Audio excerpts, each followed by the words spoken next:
সারারে দিনে ইসলাম রে বুঝবার আর দিনে ইসলাম রে যারা চলা যায় ওরা চলবার তৌফিক দেব।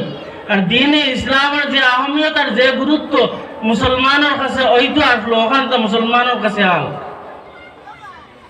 আমি আপনার সামনে কুরআনে কারীমের এক আয়াত রে তিলাওয়াত করলাম, ইকরা বিসমি রাব্বিকাল্লাযী খালাক।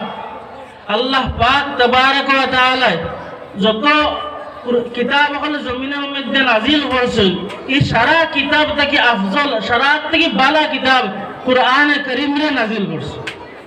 ইখান সারা আমরা জানি আরো আসমানি কিতাব হল আইছে, কিন্তু কুরআনে কারীমের সমান মর্যাদা ইতার নাই।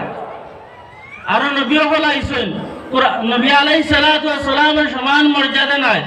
আরো উম্মত হল নবী হল আসলা মুহাম্মদুর রাসূল সাল্লাল্লাহু আলাইহি ওয়াসাল্লামের উম্মত হলার মতো তার মর্যাদা আর সম্মান নাই। আল্লাহ আমরারে ওলা